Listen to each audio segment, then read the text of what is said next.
on va commencer une série de 2 messages. Aujourd'hui, ce sera un message, la semaine prochaine, on va en voir un autre. Et ça va être beaucoup relié au salut.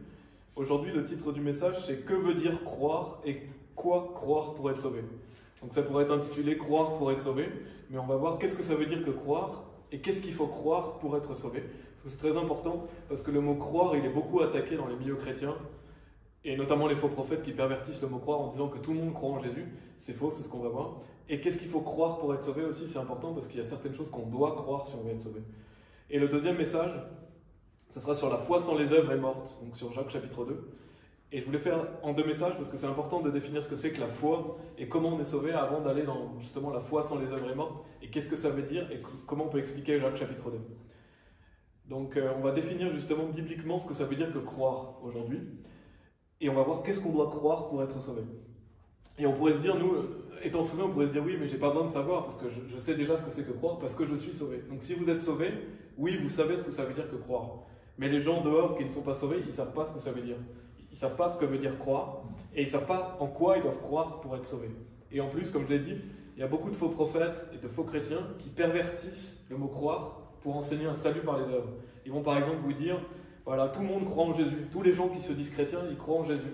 Mais c'est pas vrai, parce qu'on va voir que justement, qu'est-ce que ça veut dire que croire. Et on se rend compte qu'il y a beaucoup de gens qui se disent chrétiens, mais en fait, ils ne croient pas en Jésus. Ils n'ont pas mis leur confiance en Jésus pour les sauver. Donc c'est important en tant que chrétien qu'on rétablisse la vérité biblique à propos de ce mot, qu'on le défende en fait, tout simplement, afin que les gens puissent bien comprendre l'évangile. Et la semaine prochaine, donc on verra Jacques chapitre 2, et on verra la foi sans les œuvres est morte, qui est aussi un des chapitres les plus pervertis de la Bible, c'est bien Jacques chapitre 2. Et là aussi on va voir donc la notion de croire. Et donc, en tant que personne sauvée, c'est bien aussi d'écouter des sermons là-dessus parce que ça nous aide à peaufiner un peu notre méthode, à ne pas oublier que les gens dehors ne savent pas ce que ça veut dire que croire, à ne pas oublier qu'on doit leur expliquer en quoi ils doivent croire s'ils veulent être sauvés. Et ça, on doit l'expliquer avec la Bible, avec la parole de Dieu. Et je ne sais pas si vous avez déjà fait l'expérience, mais notamment avec les catholiques. Quand vous parlez aux catholiques, si vous leur demandez s'ils croient en Jésus, qu'est-ce qu'ils vont vous répondre? Ils vont dire « Oui, je crois en Jésus ». Et en fait, ils ne savent pas ce que ça veut dire croire. Et vous pouvez demander aux témoins de Jéhovah, aux orthodoxes, tous les gens qui se disent chrétiens, ils vont dire « Moi, je crois en Jésus ». Donc si vous leur dites « Est-ce que vous croyez en Jésus ?» Ils vont dire « Je crois en Jésus ». Il ne faut pas en rester là, parce qu'en fait, ils ne savent pas ce que ça veut dire que croire. C'est pour ça que c'est important de bien définir le mot « croire » et de vérifier en quoi ils croient pour être sauvés. Donc le premier point, c'est qu'est-ce que ça veut dire que croire, et donc qu'est-ce que ça veut dire qu'avoir la foi. Parce que croire et avoir la foi, c'est la même chose. Et dans un dictionnaire, j'ai noté quelques définitions. Une des définitions de croire, c'est avoir confiance en quelqu'un, avoir foi en ses actions, son avenir, ses possibilités. Et une des définitions de la foi, c'est la confiance absolue que l'on met en quelqu'un, en quelque chose. Et ça, ce n'est pas des définitions bibliques, c'est des définitions qu'on trouve, mais je trouve que c'est bien souligner le fait d'avoir confiance en quelqu'un et d'avoir une confiance absolue que l'on met en quelqu'un. Et c'est ça, croire en Jésus-Christ, croire pour le salut, c'est avoir confiance en Jésus-Christ. C'est avoir une confiance absolue en ce qu'il a fait lui. Vous pouvez aller dans Actes chapitre 8. Actes chapitre 8. Donc dans Actes chapitre 8, c'est un passage qu'on a souvent entendu, c'est l'eunuque avec Philippe. Donc Philippe va être envoyé vers l'eunuque pour lui expliquer l'évangile. Mais là, c'est un bon passage pour expliquer aux gens qu'est-ce que ça veut dire que croire. Donc Actes chapitre 8, versets 36 et 37. Donc Philippe va aller vers l'eunuque. Et il est dit, et comme ils continuaient leur chemin, ils vinrent à une certaine eau, et l'eunuque dit, vois, il y a ici de l'eau, qu'est-ce qui m'empêche d'être baptisé? Et Philippe dit, si tu crois de tout ton cœur, tu le peux. Et il répondit et dit, je crois que Jésus-Christ est le Fils de Dieu. Et donc, après avoir annoncé l'évangile, Philippe a annoncé l'évangile à l'eunuque va demander, voir, regarde, il y a ici de l'eau, qu'est-ce qui m'empêche d'être baptisé? Donc en fait, ce qu'est en train de demander l'eunuque, c'est, quelle est l'étape qui me permettrait d'être baptisé? Et quelle est l'étape avant le baptême? C'est le salut. Donc en gros, il est en train de demander le salut. Qu'est-ce qui m'empêche d'être baptisé? Donc comment je peux être sauvé? Et Philippe dit, si tu crois de tout ton cœur, tu le peux. Et il répondit et dit, je crois que Jésus-Christ est le Fils de Dieu. Donc en fait, croire en Jésus-Christ, c'est y croire de tout son cœur. J'aime bien ce verset, parce que ça veut dire avoir complètement confiance en lui. C'est pas seulement croire qu'il existe, c'est pas seulement croire qu'il fait une partie de ce que j'ai besoin pour aller au paradis, mais c'est y croire de tout son cœur. En fait, pour être sauvé, il faut mettre sa confiance à 100% à ce qu'a fait Jésus-Christ pour nous, et pas un peu en lui, un peu en nous. C'est pas simplement croire qu'il existe ou qu'il fait partie de notre salut, mais c'est y croire de tout son cœur. Et bien sûr, c'est important de souligner que c'est pas la taille de notre foi qui est importante. C'est pas la taille de votre foi qui est importante, c'est l'objet de votre foi, c'est Jésus-Christ. En fait, si vous mettez la foi que vous avez en lui, alors vous êtes sauvé. Ce n'est pas la taille de votre foi qui compte, c'est en qui vous croyez et en quoi vous croyez pour être sauvé. Et Psaume chapitre 13, verset 5 nous dit « Mais je me suis confié en ta miséricorde, mon cœur se réjouira en ton salut. » Donc une autre définition de croire, c'est de se confier en. Donc c'est se confier en ce qu'a fait Jésus-Christ pour nous sauver. Donc c'est avoir confiance, se confier en. Et dans Hébreux chapitre 4, verset 10, je vais simplement le mentionner, il est dit « Car celui qui est entré dans son repos, il a aussi cessé de faire ses propres œuvres comme Dieu a fait les siennes. » Donc pour être sauvé, il faut rentrer dans le repos de Dieu. Entrer dans le repos de Dieu, c'est en croyant en Jésus-Christ. Jésus-Christ, c'est notre sabbat, c'est notre repos. Donc c'est se reposer sur lui. Et pour se reposer sur Dieu, il faut cesser de faire ses propres œuvres. Donc il faut arrêter de croire dans ses propres actions, arrêter de croire dans sa bonté ou sa pratique religieuse, afin de croire en ce qu'a fait Jésus-Christ, se reposer sur ce qu'il a fait lui. Et ça, c'est un terme que j'aime beaucoup, parce que quand on comprend que c'est se reposer sur, ça montre toute l'ampleur du mot croire. C'est vraiment avoir confiance en ce qu'il a fait lui, pas en nous-mêmes. Et c'est donc se reposer sur ce qu'a fait Jésus-Christ. Si on se repose sur Jésus-Christ, alors on est en paix avec Dieu. Dieu nous donne l'assurance d'aller au paradis. Dans Romains chapitre 5, verset 1, il est dit « Par conséquent, étant justifiés par la foi, nous avons la paix avec Dieu par le moyen de notre Seigneur Jésus-Christ. » Donc quand vous croyez en Jésus-Christ, vous êtes justifiés par la foi, vous êtes en paix avec Dieu. Parce que Dieu pardonne vos péchés, vous êtes en Jésus-Christ. Donc la paix est assurée en Jésus-Christ. Vous pouvez aller dans Romains chapitre 4, si vous voulez. Romains chapitre 4. Donc le mot croire, ça veut dire avoir confiance, ça veut dire compter sur, ça veut dire se reposer sur. C'est des termes que vous pouvez expliquer aux gens. Voilà, croire en Jésus-Christ, c'est avoir confiance en lui, se reposer sur lui, compter sur lui. Parce que le mot croire, les gens ne comprennent pas vraiment ce que ça veut dire. Et donc, c'est important de savoir, et vous le savez si vous êtes sauvé, mais de croire que Dieu existe, ça ne permet pas d'être sauvé. Si quelqu'un vous dit « moi je crois que Dieu existe », ça ne veut pas dire qu'il est sauvé. Parce que croire que Dieu existe ne sauve personne. C'est croire en Jésus-Christ qui sauve. Et on le verra dans Jacques chapitre 2, mais souvent les faux chrétiens et les faux prophètes utilisent Jacques chapitre 2, verset 19, qui nous dit « Tu crois qu'il n'y a qu'un seul Dieu, tu fais bien, les diables aussi le croient et tremblent. » Et souvent, ils vous montrent ce verset, ils disent « Regardez, croire, ça ne suffit pas pour être sauvé. » Donc ils interprètent ce verset en disant que ça parle du salut. Et ça ne parle pas du salut. Pourquoi? Parce que croire qu'il y a un seul Dieu, ça ne permet pas d'être sauvé. Donc on voit déjà que ce verset ne parle pas du salut. En plus, on l'étudiera plus en détail dans le prochain message, mais les diables ne peuvent pas être sauvés. Et donc ça ne parle absolument pas du salut, parce que croire suffit pour être sauvé. Donc là, quand il est dit « tu crois qu'il n'y a qu'un seul Dieu », ça ne permet pas d'être sauvé. Donc déjà, on comprend qu'il y a certaines personnes qui se disent croire en Dieu, mais ils ne sont pas sauvés parce qu'ils croient qu'il y a un seul Dieu, mais ils ne croient pas en Jésus-Christ. C'est d'avoir confiance en Jésus-Christ qui sauve, c'est de croire en ce qu'il a fait lui. Et donc, on y reviendra dans Jacques chapitre 2. Donc, dans Romains chapitre 4, si vous êtes dans Romains chapitre 4, on va aller au verset 20 à 22. Donc, ça parle d'Abraham. Il est dit « Il ne vacilla pas quant à la promesse de Dieu par incrédulité, mais fut fort en foi, donnant gloire à Dieu, et étant pleinement persuadé que ce qu'il avait promis, il était aussi capable de l'exécuter, et par conséquent, cela lui fut imputé pour droiture. » Donc, j'aime bien ce verset parce qu'il montre qu'Abraham, il était pleinement persuadé que ce que Dieu avait promis, il était aussi capable de l'exécuter. Donc en fait, croire en Jésus-Christ, c'est croire que ce que Dieu promet, il va le faire. Par exemple, si vous croyez en Jésus-Christ, vous avez confiance que Dieu vous pardonne vos péchés. Donc vous croyez que ce qu'il a promis, parce que Dieu vous promet le pardon des péchés en Jésus-Christ, et bien vous croyez qu'il est capable de l'exécuter. Donc si vous croyez en Jésus-Christ, ça veut dire que vous avez confiance dans ce qu'a fait Jésus-Christ, est suffisant pour recevoir la vie éternelle, parce que vous savez que Dieu va le faire. En fait, c'est croire dans les promesses de Dieu, c'est avoir confiance en ce qu'il a fait. Et un autre point important à souligner pour terminer ce premier point, c'est que quelqu'un qui met sa confiance en Jésus-Christ, c'est important de le dire aux gens s'ils vous le demandent, et même de s'en rappeler, c'est que le jour où vous avez mis votre confiance en Jésus-Christ, vous arrêterez jamais de croire en lui. Ça c'est important parce qu'il y a beaucoup de gens qui se disent chrétiens et qui disent voilà, si tu perds la foi, tu perds ton salut. Ou si tu arrêtes de croire, tu perds ton salut. Mais c'est un mensonge, parce que si vous croyez en Jésus-Christ, vous n'arrêterez jamais de croire en lui. Déjà, Jésus est l'auteur et le finisseur de notre foi, c'est ce que dit la Bible. Donc ce que Jésus commence, il le termine. Si vous dites que vous pouvez arrêter de croire en Jésus-Christ, ça veut dire que vous n'avez pas confiance que Jésus va finir ce qu'il a commencé.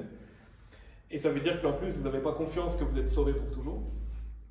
Non seulement ça, mais le jour où vous croyez en Jésus, la Bible dit que le Saint-Esprit vient vivre en vous. Donc le Saint-Esprit de Dieu, vous en êtes scellés jusqu'au jour de la rédemption, c'est-à-dire qu'il vit en vous pour toujours. Et la Bible dit, l'Esprit lui-même rend témoignage avec notre esprit que nous sommes les enfants de Dieu. Donc si vous avez quelqu'un qui croit qu'on peut arrêter de croire, eh ben, donnez-lui ce verset parce que ça montre que l'Esprit Saint qui vit dans le croyant rend témoignage avec son esprit qu'il est un enfant de Dieu. Donc on sait qu'on est enfant de Dieu, on sait qu'on est sauvé. On ne peut pas arrêter de croire en Jésus-Christ parce que le Saint-Esprit vit en nous, parce qu'on est sauvé pour toujours. Alors qu'est-ce qu'on peut faire en tant que personne sauvée?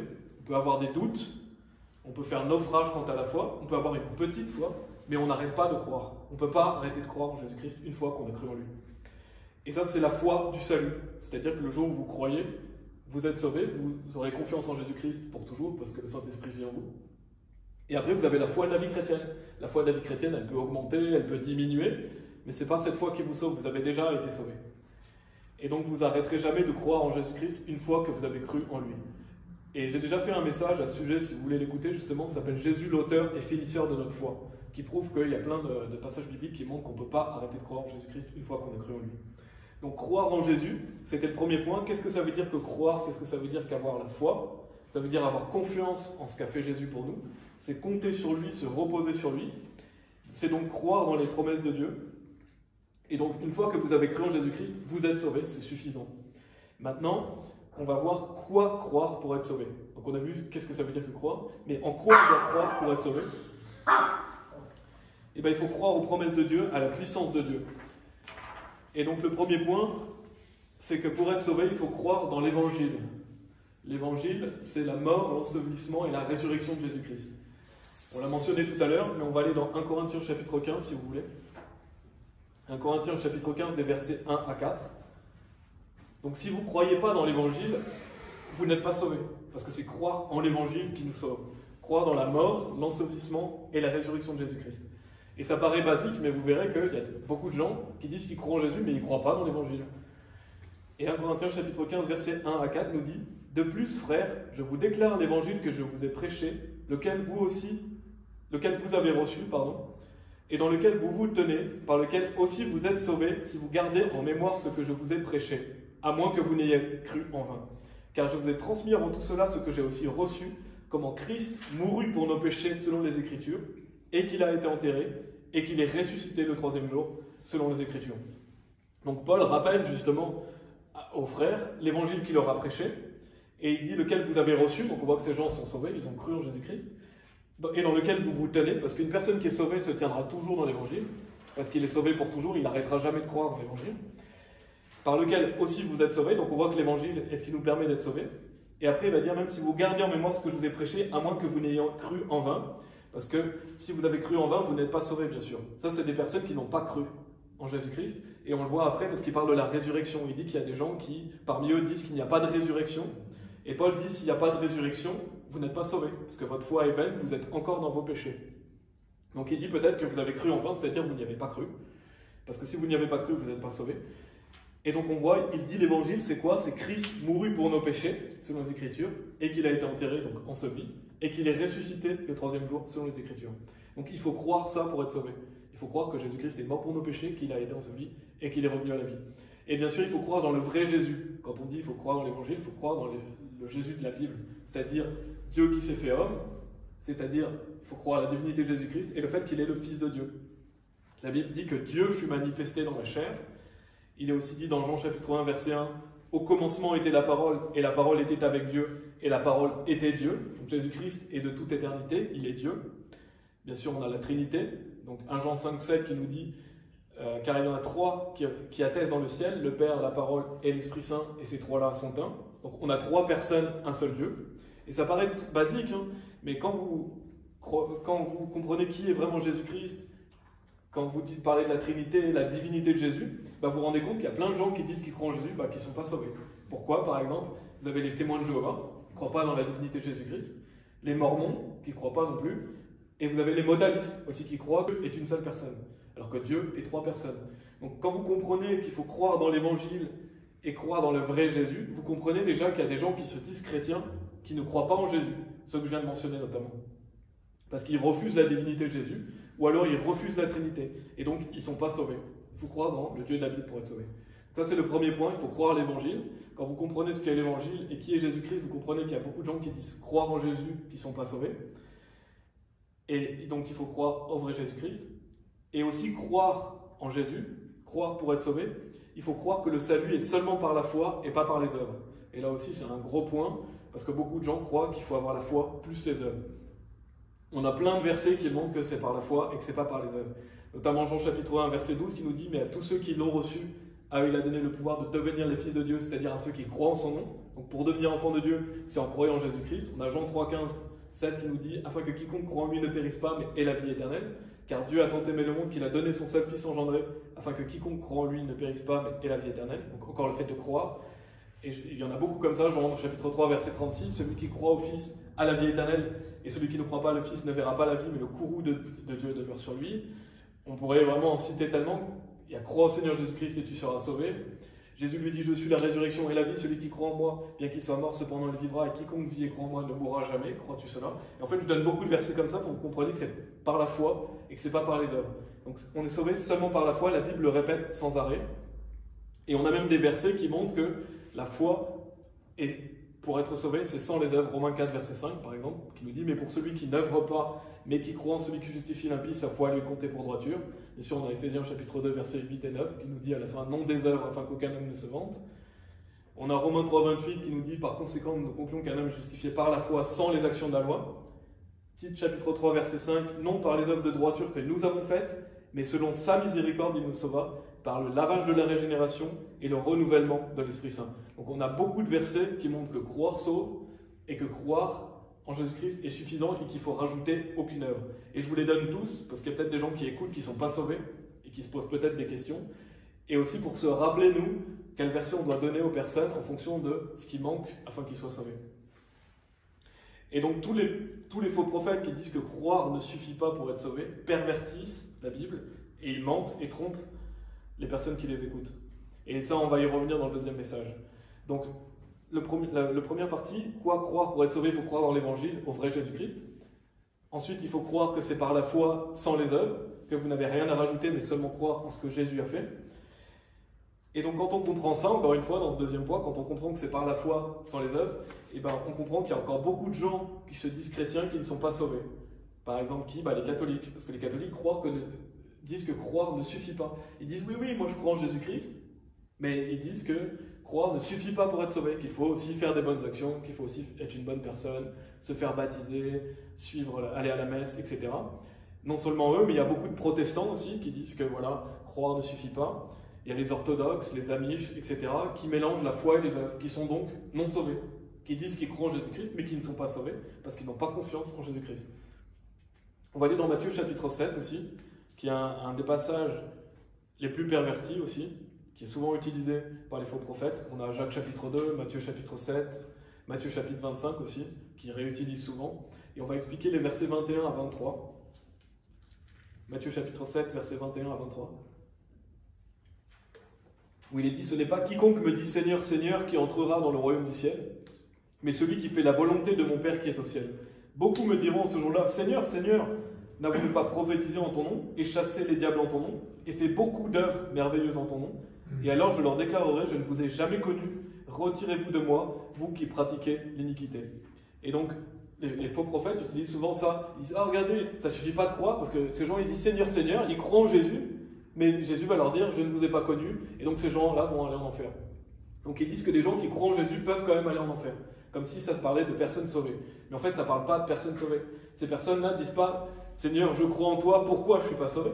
Ces personnes-là, ils disent quoi? Seigneur, Seigneur, et ils mettent en avant quoi? Leurs œuvres. N'avons-nous pas prophétisé en ton nom, et chassé les diables en ton nom, et fait beaucoup d'œuvres merveilleuses en ton nom? Donc c'est des gens qui se présentent devant Dieu en disant, regarde tout ce que j'ai fait, je mérite d'aller au paradis. Et qu'est-ce que va dire Jésus? Je ne vous ai jamais connu, retirez-vous de moi, vous qui pratiquez l'iniquité. Parce que ces gens-là font leurs œuvres pour être sauvés. Donc c'est comme un vêtement souillé devant Dieu, ça vaut rien. Et c'est ce que Jésus leur dit. Ils essayent d'être sauvés par leurs propres moyens, ils essayent d'être sauvés par leurs œuvres. Et donc quand il est dit Seigneur, Seigneur, ce n'est pas des gens qui croient en Jésus-Christ, c'est des gens qui croient dans leurs bonnes actions, qui croient être assez bons pour mériter le paradis. Parce que Jésus leur dit même, celui qui fait la volonté de mon Père. Et c'est quoi justement la volonté de mon Père? On le voit dans Jean chapitre 6, au verset 39 et 40, qui nous montre que la volonté du Père, c'est que vous croyez en Jésus-Christ pour avoir la vie éternelle. Donc Jésus-Christ est clair, la volonté de Dieu, c'est que vous croyez en lui, c'est pas que vous croyez en vous-même, c'est pas que vous ayez confiance dans votre bonne personne ou dans vos bonnes actions. Et bien sûr, dans Jean chapitre 10, versets 27 et 28, il est dit aussi « Mes moutons ou mes brebis entendent ma voix, et je les connais, et ils me suivent, et je leur donne la vie éternelle, et ils ne périront jamais, et aucun homme ne les ravira de ma main. » Ça, c'est des bons versets pour montrer que le salut est pour toujours, parce que Dieu montre de plusieurs façons différentes qu'on ne peut pas perdre son salut. Il donne la vie éternelle. On ne périra jamais quand on croit en lui, c'est-à-dire qu'on ne peut plus jamais aller en enfer. Et aucun homme ne les ravira de ma main, donc vous êtes dans la main de Dieu, et personne ne peut vous enlever de cette main. Vous avez l'assurance d'aller au paradis. Et donc ce que je voulais souligner, c'est qu'il est dit « Mes moutons entendent ma voix et je les connais ». Donc Dieu connaît ce qui lui appartient. Une fois que vous avez cru en Jésus-Christ, il vous connaît. Et est-ce que vous pouvez dire à quelqu'un que vous connaissez que vous ne l'avez jamais connu? Non, c'est impossible, ce serait un mensonge. Si par exemple je rencontre quelqu'un dans la rue, que je connais déjà, et je lui dis « Ah, je t'ai jamais connu », je serais en train de lui mentir. Et bien, quand Jésus dit « Retirez-vous de moi », quand il dit « Je ne vous ai jamais connu », il ne parle pas à des gens qu'il connaissait déjà, parce qu'il ne pourrait pas leur dire qu'il ne les a jamais connus. Donc là, il parle à des gens sauvés. Quand il dit « Je vous connais », c'est des gens sauvés. « Je ne vous ai jamais connus », c'est des gens qui n'ont jamais été connus. Jésus les a jamais connus parce qu'ils n'ont jamais cru en lui. Et donc ça enlève tout doute possible sur qui sont ces personnes. Ce sont des personnes non connues de Dieu, ce sont des personnes non sauvées. Si vous êtes connus de Dieu pour l'éternité. Donc Matthieu chapitre 7, c'est des personnes qui croient dans leurs bonnes actions. Beaucoup de gens ne comprennent pas ce passage, mais c'est des gens qui ne croient pas en Jésus-Christ. Et donc, ça c'était le deuxième point. Quoi croire pour être sauvé? Il faut croire dans le vrai évangile et dans le vrai Jésus-Christ. Il faut croire que le salut est par la foi sans les œuvres, que le salut est totalement gratuit. Et le troisième point, qui est très important aussi, et qui va montrer qu'il y a beaucoup de gens qui se disent chrétiens, qui ne sont pas sauvés, c'est que le salut est pour toujours. Que le salut ne peut pas se perdre. Parce que si quelqu'un croit perdre le salut, il n'est pas sauvé. Ce n'est pas une petite différence doctrinale en vous disant, voilà, lui, simplement, il croit peut-être qu'il peut perdre son salut. Non, cette personne, elle n'est pas sauvée. Si quelqu'un vous dit qu'il peut perdre son salut, il n'est pas sauvé, parce qu'il n'a pas confiance en ce qu'a fait Jésus-Christ. Alors vous avez des gens qui ont peut-être un doute, qui se disent, ah, moi je doute que vraiment je sois sauvé. Là c'est différent, il faut clarifier avec eux, peut-être qu'ils sont déjà sauvés et simplement ils doutent. Mais quelqu'un qui est sauvé, il le sait qu'il est sauvé. Il ne doutera pas, il ne va pas vous dire qu'il peut perdre son salut. Si quelqu'un vous dit, je peux perdre mon salut, c'est qu'il n'est pas sauvé. C'est évident. Parce que quand on est sauvé, on le sait. Quelqu'un qui est sauvé et qui le sait, il vous dira, ah, je sais que je suis sauvé, mais alors je ne fais pas ceci, je ne fais pas cela, je sais que je ne suis pas agréable à Dieu, mais il sait quand même qu'il est sauvé. Comme on l'a vu, le Saint-Esprit témoigne à son esprit qu'il est un enfant de Dieu. Il n'arrêtera jamais de croire en Jésus. Il ne peut pas perdre son salut. Donc n'importe quelle personne qui croit perdre son salut n'est pas sauvée. Et ça c'est très important, parce que souvent on l'oublie, même quand on témoigne aux gens, on s'arrête à voilà, il faut croire en Jésus, voilà, Dieu vous sauve, etc. Si vous ne donnez pas à la troisième partie, les gens ne comprennent pas l'évangile au complet. Et vous pouvez aller dans 1 Jean chapitre 5. 1 Jean chapitre 5 est justement un passage clair qui montre que les personnes qui ne croient pas, que les personnes qui croient perdre leur salut ne sont pas sauvées. Ça c'est un bon passage qui montre cela. C'est 1 Jean chapitre 5, versets 10 à 13. Il montre vraiment que voilà, quelqu'un qui ne croit pas être sauvé pour toujours n'est pas sauvé. Et c'est des versets clairs sur le salut. 1 Jean chapitre 5, versets 10 à 13, où il est dit « Celui qui croit au Fils de Dieu a le témoignage en lui-même. Celui qui ne croit pas Dieu a fait de lui un menteur parce qu'il ne croit pas l'attestation que Dieu a donnée de son Fils. Et ceci est l'attestation que Dieu nous a donné la vie éternelle, et cette vie est dans son Fils. Celui qui a le Fils a la vie, et celui qui n'a pas le Fils de Dieu n'a pas la vie. Ces choses, les ai-je écrites à vous qui croyez au nom du Fils de Dieu, afin que vous puissiez savoir que vous avez la vie éternelle, et afin que vous puissiez croire au nom du Fils de Dieu. » Donc le verset 13 aussi montre qu'on peut savoir qu'on est sûr d'aller au paradis. Il y a des gens qui vont vous faire croire que c'est orgueilleux de croire que vous êtes sûr d'aller au paradis. C'est pas du tout orgueilleux, parce que vous savez que vous allez au paradis, c'est pas grâce à vous, c'est grâce à ce qu'a fait Jésus. Donc vous savez que vous avez la vie éternelle. Donc c'est une certitude, on peut être certain d'aller au paradis, parce que Dieu le dit dans la Bible. Et donc ce que je veux souligner, il est dit, celui qui ne croit pas Dieu a fait de lui un menteur, parce qu'il ne croit pas l'attestation que Dieu a donnée son Fils. Et justement, on voit au verset suivant quelle est cette attestation. C'est que Dieu nous a donné la vie éternelle. Donc l'attestation de Dieu, c'est qu'il nous sauve pour toujours. C'est que Dieu nous donne la vie éternelle. Il n'est pas dit que Dieu nous a donné la vie temporaire.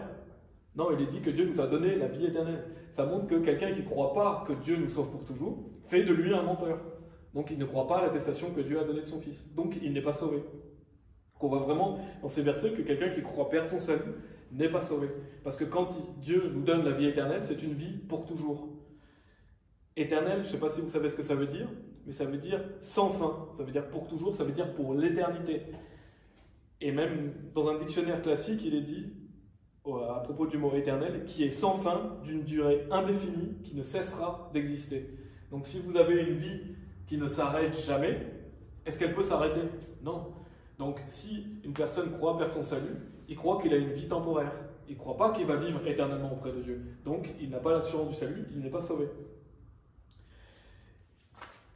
Donc ça c'est très important, parce que si quelqu'un dit qu'il perd son salut, il n'est pas sauvé, donc il faut lui expliquer avec des versets de la Bible comment il peut être sauvé et que le salut est pour toujours.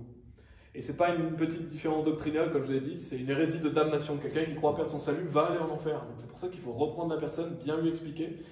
Et c'est quelque chose qui est beaucoup attaqué parmi les chrétiens. Il y a beaucoup de gens qui disent qu'on peut perdre son salut.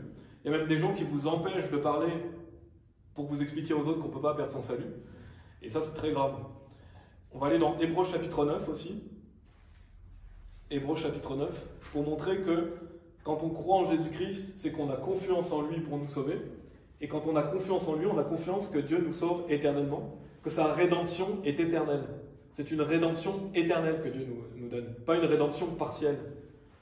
Dans Hébreux chapitre 9, versets 11 et 12, il est dit « Mais Christ étant venu en tant que grand prêtre des bonnes choses à venir, par un plus grand et plus parfait tabernacle, non fait par des mains, c'est-à-dire non de cet édifice, ni par le sang des chèvres et des veaux, mais par son propre sang, il est entré une seule fois dans le Saint-Lieu, ayant obtenu la rédemption éternelle pour nous. » Donc Jésus-Christ est mort une fois pour nos péchés, et il obtient quoi? La rédemption éternelle pour nous. Ce n'est pas la rédemption temporaire. Vous n'avez pas « Ah, je te pardonne de tes péchés pour tant de jours. » Non, c'est « Je te pardonne de tes péchés pour toujours. » C'est une rédemption éternelle. Ça veut dire que le jour où vous croyez en Jésus, vos péchés futurs sont aussi pardonnés.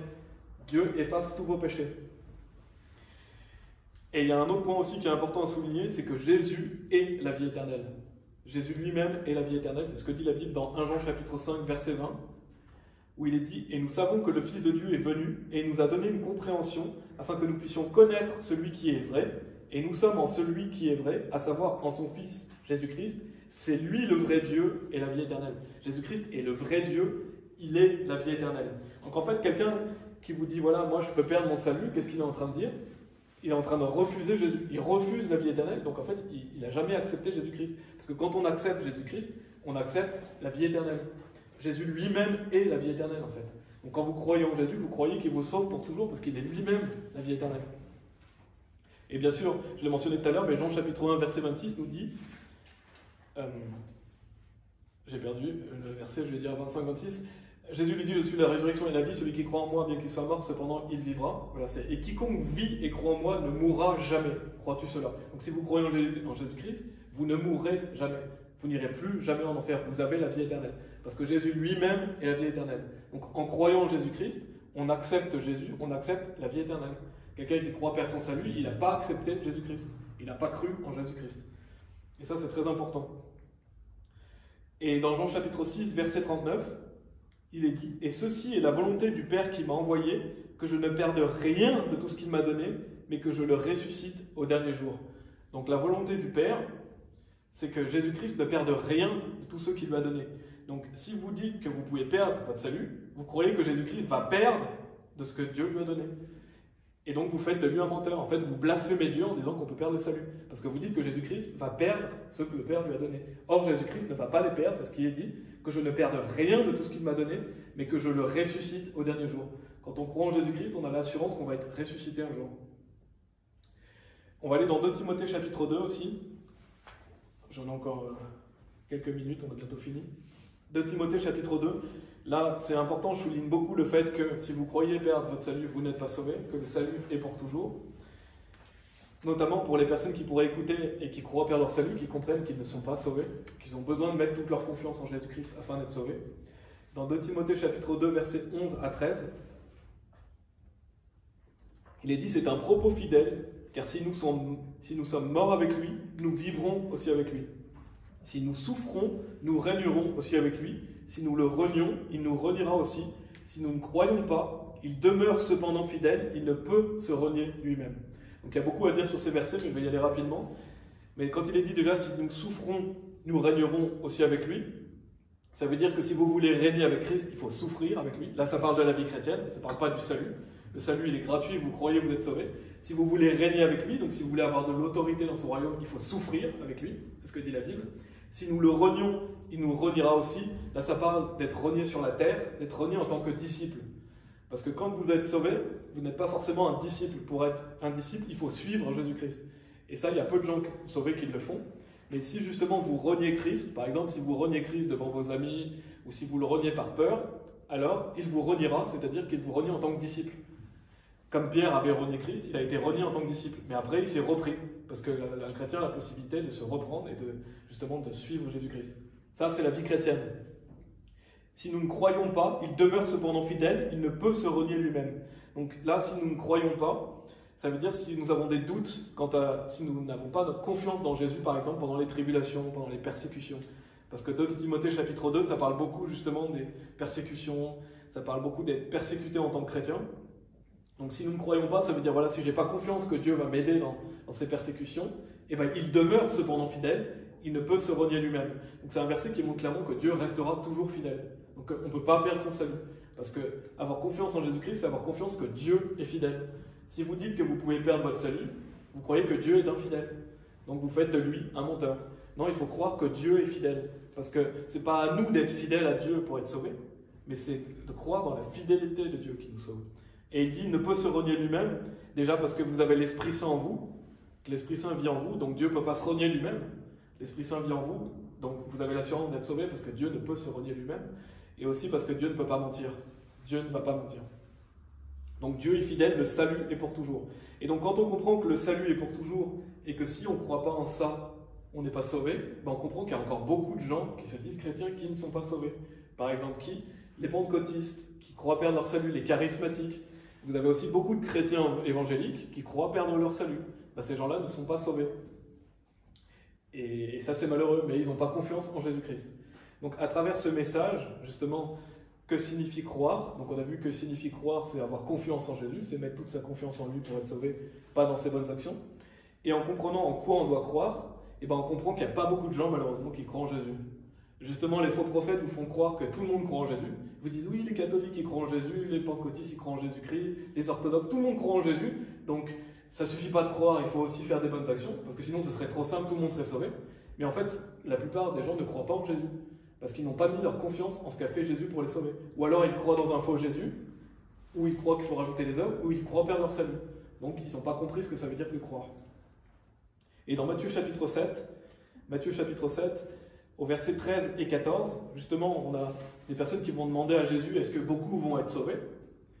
Et Jésus-Christ va dire, entrez par la porte étroite, car large est la porte et spacieux est le chemin qui conduit à la destruction, et il y en a beaucoup qui entrent par là.